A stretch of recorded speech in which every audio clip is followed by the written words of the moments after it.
culture, kind of set the tone and expectations. I mean, how did you feel like the guys responded, and how did they grow throughout the summer? What were you pleased with that process? Yeah, you never know when you come take over, and especially in this situation, you really don't know what you're really getting yourself into. And so I didn't really know what to expect, but I tell you, there's been no resistance.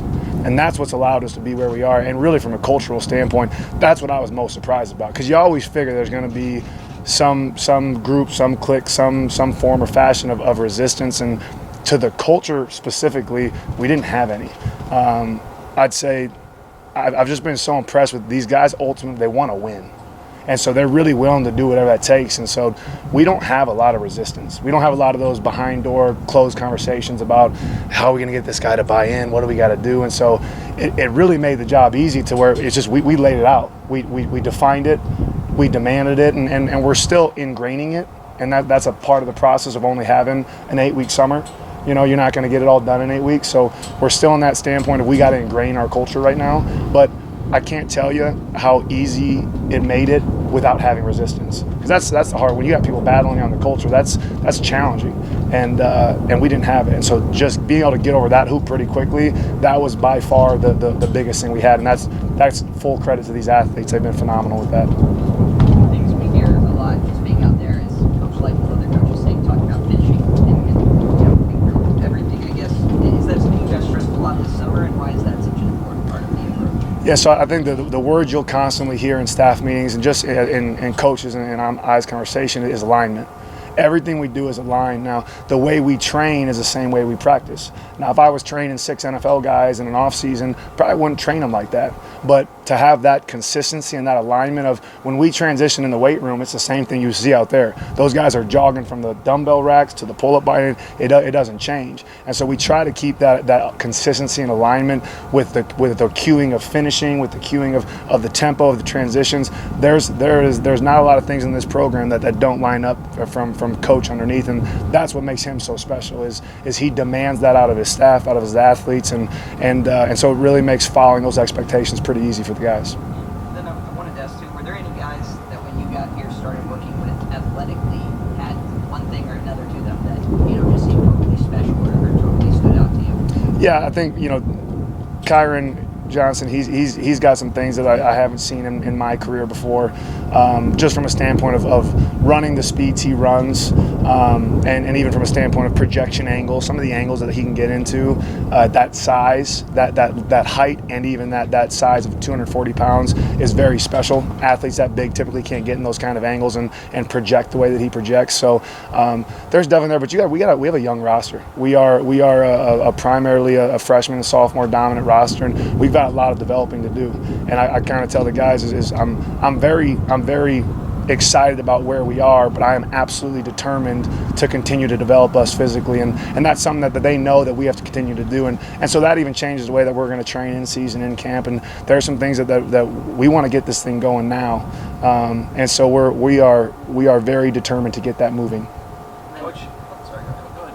Oh, okay. Were there any players also who maybe welcomed you early or got with you right away and said that they wanted to help and implement your vision and just stood out like that? I'll tell you, my first 5 days on campus, that was my first thing that I wanted to do. Is I got with every athlete, so they didn't have a choice. They were gonna get to know me pretty quickly. Got on the phone with a lot of their parents. I set up FaceTime calls with their folks. I thought that was the most essential piece, because if we were going to come in here, and especially in the unique situation of, I knew that I was going to be in front of them really before even coach was, and so I knew that trust and that relationship, as we try to ingrain and install everything that we wanted to do. The relationship is the base. That's the foundation of it all. And I wanted them to know me. So, introducing them to my wife and my daughter and explaining to them how important my family is and my moral compass, and then the alignment between coach and I, and that this isn't my message, this is our message. Right? This is our program. And so I think that piece was cute, but I didn't give them a chance. They were all going to meet me whether they liked it or not. So that happened within the first 5 days that I was in Lawrence, Kansas. Coach, what role does turning a program around, guys maybe need to build up their confidence a little bit, build up their spirits a little bit, what role does proper physical development play in terms of their mental outlook? They feel better about themselves, they feel better about the team as a whole. What role does that play on the mental side of things? Yeah, I think it's critical, and as you know, there's so many different pieces to this sport. Ultimately, guys don't come here to play weightlifting, come here to play football. So everything we do has to be tailored to that. But there is certainly a component of when a guy knows, and we can, like I said, we DEXA scanned all these guys when we got here, and DEXA scanned them, the week before they left, which is a body composition measurement. When you know, hey, I put on 18 pounds of muscle mass.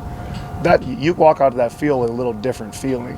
One thing we do is progress pictures is a critical thing. That it is what it is, and it doesn't win you football games, but it wins you confidence. When a guy can look at a picture on the left and then he can look at a picture on his right and see that 8 weeks later his body is completely transformed, it's a mental piece of it. And the game of football is confidence is absolutely imperative as an individual, most importantly as a team. So developing both those things are pretty critical right now at the point in this program.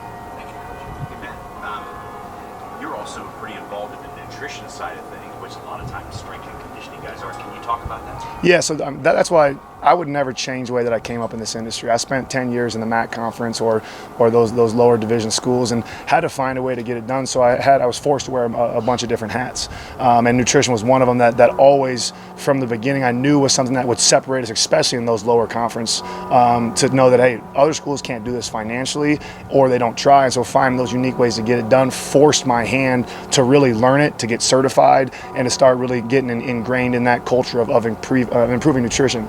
So when I got here, that was one of the things that I looked around in the resources we had, and currently working with Stacy Potter, who I've only had about 2 weeks with her after maternity leave, but she's been phenomenal. And I think that's only going to take it to the next level of what we're doing. But that's a critical piece because it's an overlooked piece, and a lot of people don't utilize it to really what they could do. So I would definitely attribute the nutrition, but ultimately it was nutritional buy-in to the thing. But having guys on individualized supplemental scripts based, their post-workout shakes are based off of carbohydrate to protein ratios, can be perfect for those guys of their body composition needs. So there's a lot of details there that have definitely been very helpful.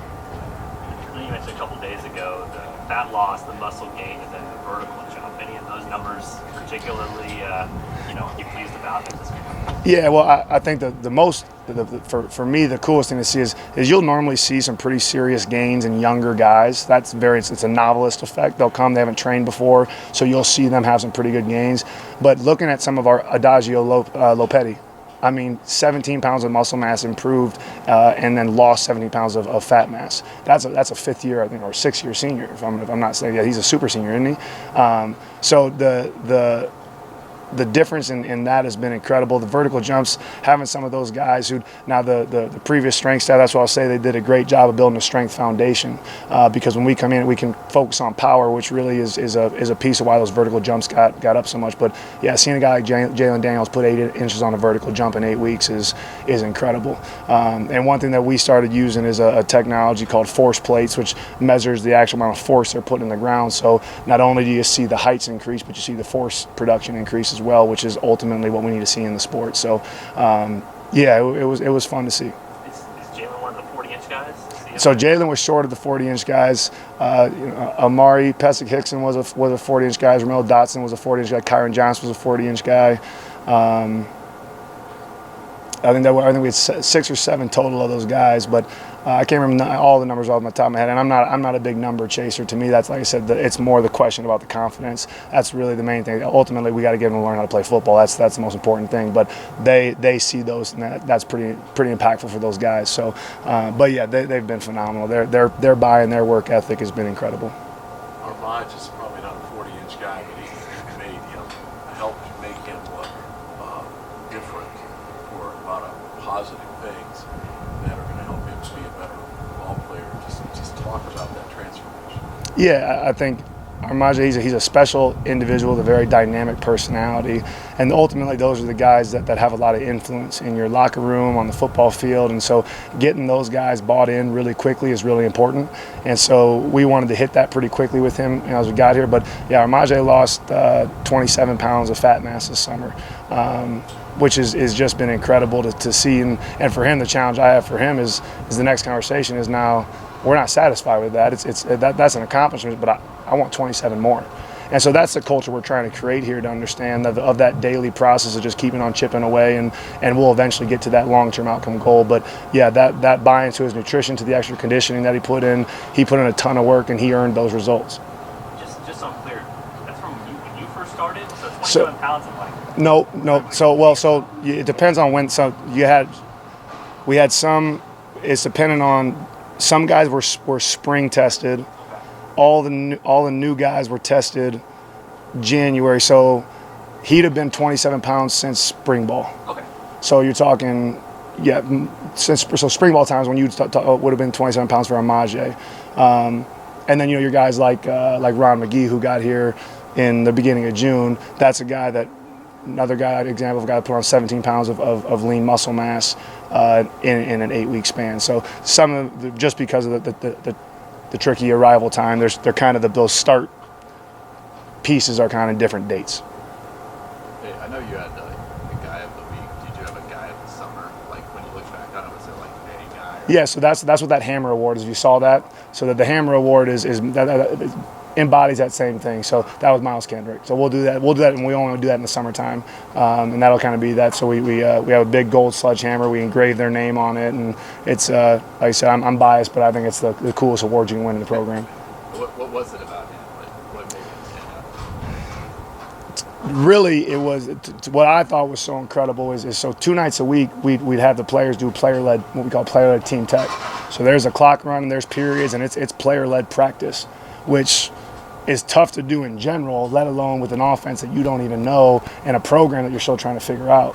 And to see him demand the room and demand the attention of his teammates, and just the servitude attitude of just trying to get guys going, and he's in a competition. He very easily could have just put his blinders on to just have self-improvement and know that I got to focus on me. I want to get the starting spot, but he didn't at all. He was constantly even the other quarterbacks encouraging, serving, and so those things to me are just so incredible as a human being standpoint, but as a teammate as well. That there's no question that he was a guy.